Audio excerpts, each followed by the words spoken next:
नमस्कार। शोमरतोड़ी एनालिसिस में आपका स्वागत है।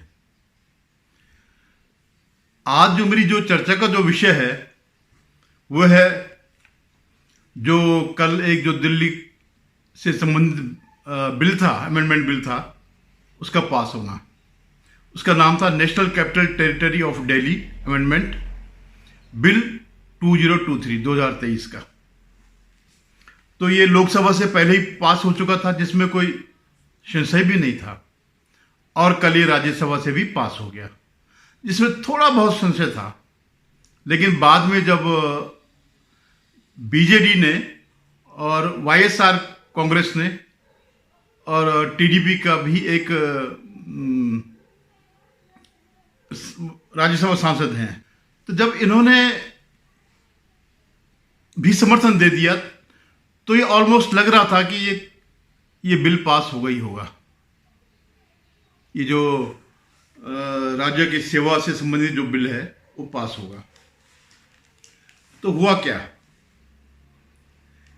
इसमें जो कुछ भी हुआ आप उसको एक शेर में कह सकते हैं। न खुदा ही मिला न विसाले सनम। यही स्थिति केजरीवाल के साथ हुई। जिस बिल को रोकने के लिए उन्होंने हर उस व्यक्ति के पास एक किस्म से माफी मांगी या उनके चरणों पर लेटे जिनको वे गालियां देते थे, जिनको भ्रष्टाचारी कहते थे, पूरी लिस्ट लेकर के, क्या सोनिया गांधी, क्या मुलायम सिंह यादव, क्या शरद पवार, मतलब ऐसा कोई नहीं था राजनीति में बीजेपी वालों को छोड़ करके जिनको उन्होंने भ्रष्टाचारी नहीं कहा। फिर अब केजरीवाल तो गिरगिट है, वो तो इसी बात के लिए जाने जाते हैं, पल पल रंग बदलने के लिए। तो उन्होंने इस बिल के समर्थन के लिए, इसको रोकने के लिए हर एक के पास गए, मुंबई से लेकर के कलकत्ता तक, बंगलौर से लेकर हैदराबाद तक, दिल्ली में तो खैर वो उनके मल्लिकार्जुन खड़गे और राहुल गांधी से विनती करते रहे कि मुझे टाइम दीजिएगा इस पर बात करने का, लेकिन उन्होंने टाइम नहीं दिया। क्यों नहीं दिया? क्योंकि वो भी केजरीवाल को ऐसे ही सताना चाह रहे थे जैसे कि उन्होंने गालियां दी थी, इनको भ्रष्ट बताया था। यहां तक कि सोनिया गांधी को भी उन्होंने सबसे ज्यादा भ्रष्ट बताया, और यह तक कहा कि अगर ईडी, सरकारी एजेंसीज, ईडी, सीबीआई एक बार सोनिया गांधी से पूछताछ करे तो सारा का सारा खेल सामने आ जाएगा।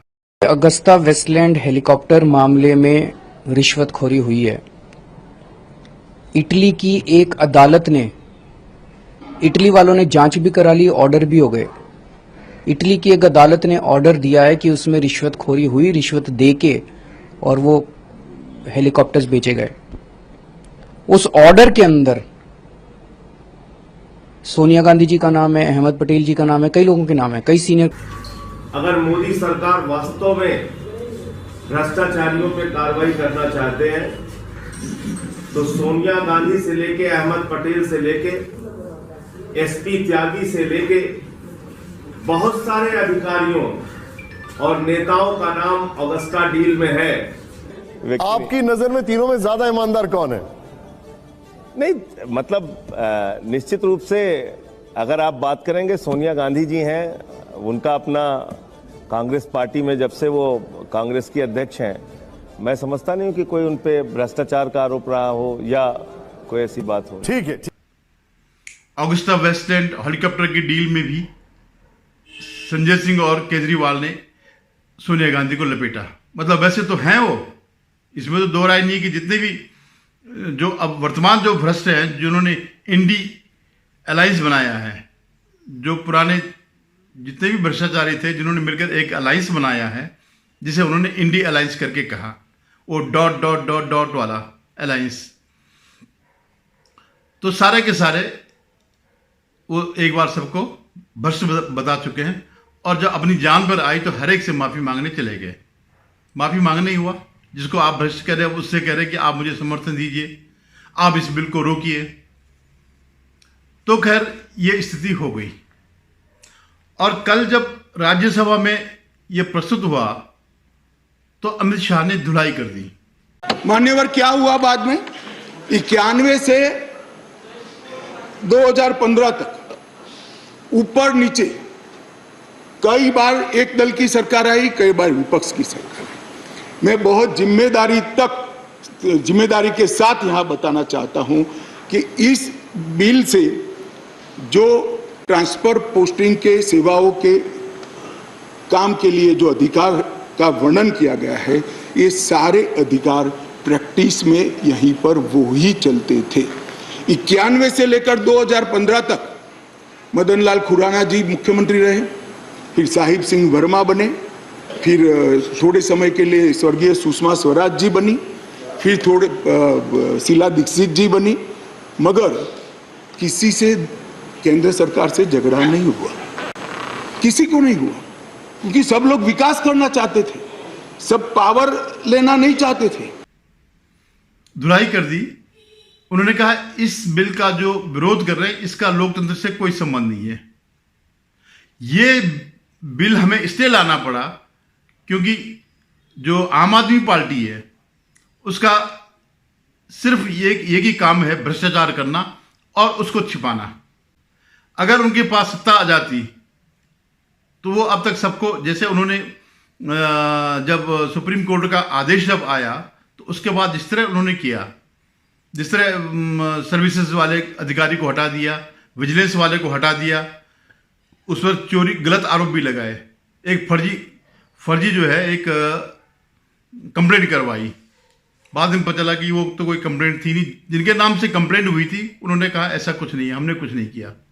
तो डीएनए जो है इनके जो भ्रष्टाचार है और फ्रॉड है, ये आम आदमी पार्टी के डीएनए में है।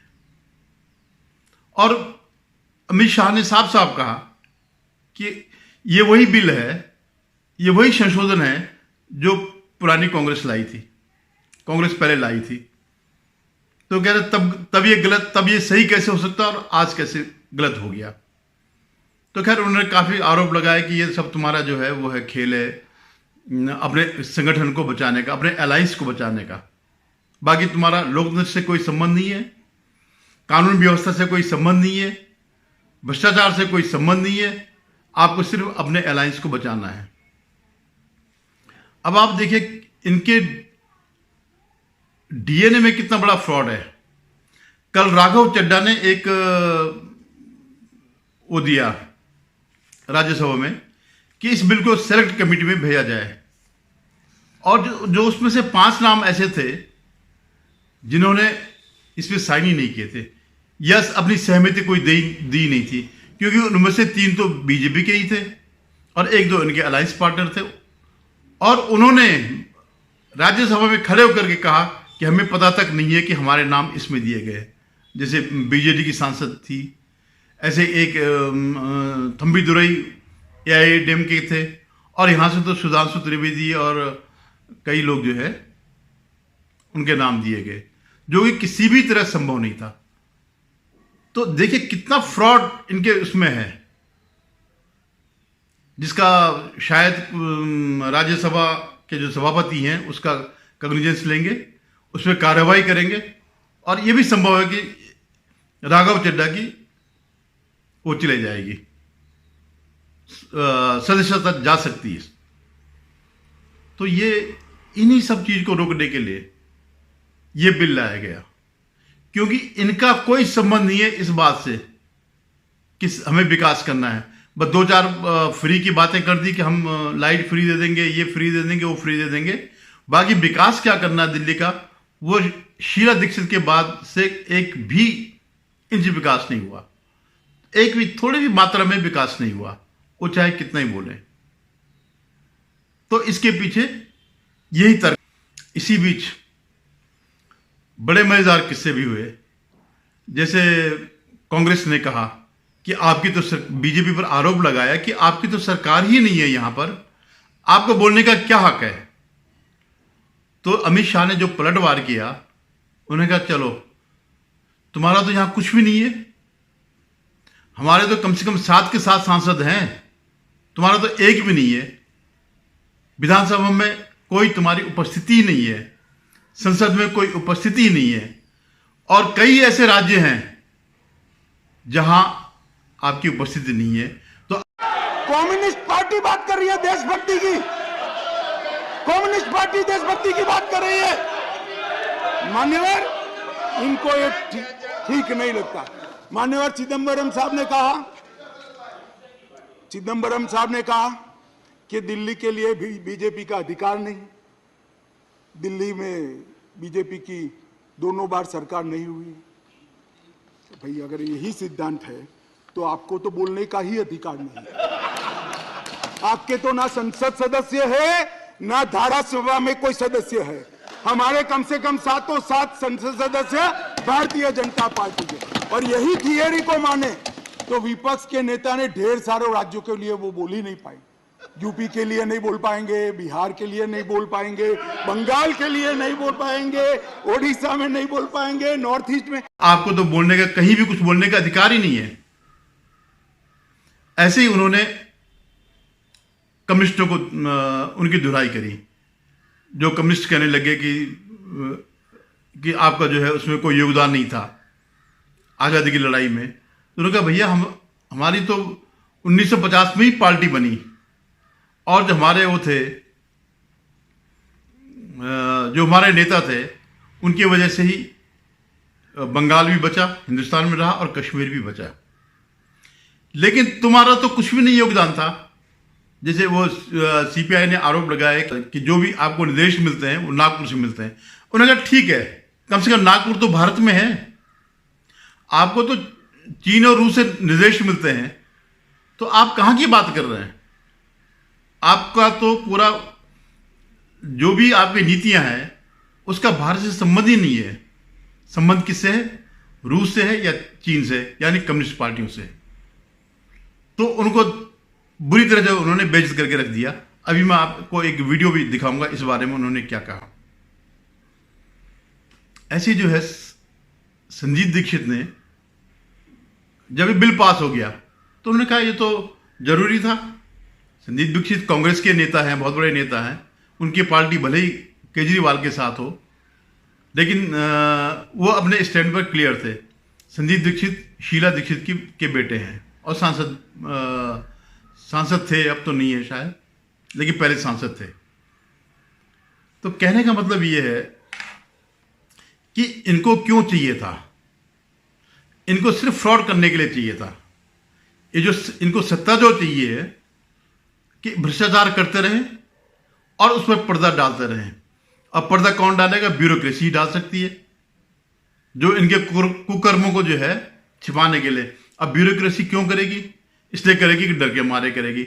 जिसके पास सत्ता होगी, जिसके पास पावर होगी, उसको ब्यूरोक्रेसी समर्थन देगी। तो कुल मिलाकर के स्थिति ये थी कि इनको विकास से कोई संबंध नहीं है। अरे आखिर जिस प्रदेश का मुख्यमंत्री, उसके पास एक विभाग भी नहीं हो, तो कल्पना कर सकते हैं कि वो कितना सीरियस है अपने राज्य के प्रति विकास के लिए। इनके भ्रष्टाचार में कितने लिप्त है ये कि मनीष सिसोदिया जो है वो अभी तक जेल में है। बीच में उन्होंने कई प्रयास किया।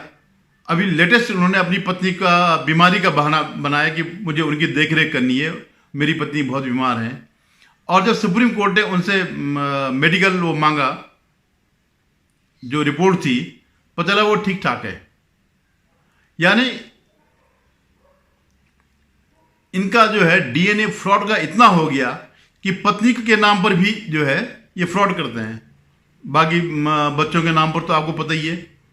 यही केजरीवाल थे जिन्होंने कहा था कि मैं अपने बच्चों की कसम खाता हूं कि मैं वो नहीं करूंगा, कांग्रेस से समर्थन नहीं लूंगा।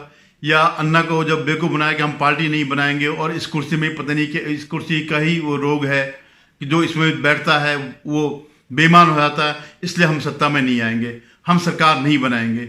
लेकिन सब कुछ उन्होंने किया। अल्टीमेटली जो है सत्ता भी हथियाई और 2-3 टर्म से मुख्यमंत्री हैं और भ्रष्टाचार पर भ्रष्टाचार किए जा रहे हैं। तो मैं बता रहा हूं कि देखिए, राघव चड्ढा सरी का व्यक्ति, कल का बच्चा, मतलब संसदीय मामले में मैं कह रहा हूँ, अभी कितने महीने हुए होंगे इसके आए हुए, मैं पहली बार संसद में उसको सुन रहा हूँ। तो कितना फ्रॉड कर सकता है, भी हद तक जा सकते हैं। इनका जो है डूबने की कोई सीमा नहीं है। अब असली खेल शुरू होगा। बिल डूब गया, जिसके लिए घर घर क्षमा मांगने गए, अपनी गलतियों का एहसास किया, शर्मिंदगी मोल ली, नाक भी कटवाई और बिल भी पास हो गया। इनके हाथ से वो पावर भी निकल गई, जिस पावर का वो दुरुपयोग करना चाह रहे थे। अब इनका जो है, अब आप देखिए, ये इसमें विभाजन करेंगे। जो ये भ्रष्टाचारियों को जो गठबंधन है, उसमें ये तोड़फोड़ मचाएंगे, क्योंकि इनका जो जिस मतलब के लिए केजरीवाल आया था वो तो हो नहीं पाया। और वो अब कांग्रेस से जो है, जो सीटें कांग्रेस को देना चाह रहे हैं या जो तालमेल में हो सकता है, वो नहीं देंगे। आगे बड़ा रोचक समय आएगा, कुछ दिनों में ही पता चल जाएगा। जो ये मुंबई में जो इनकी मीटिंग होने वाली है, उससे पहले पहले पता चल जाएगा कि क्या स्थिति होने वाली है।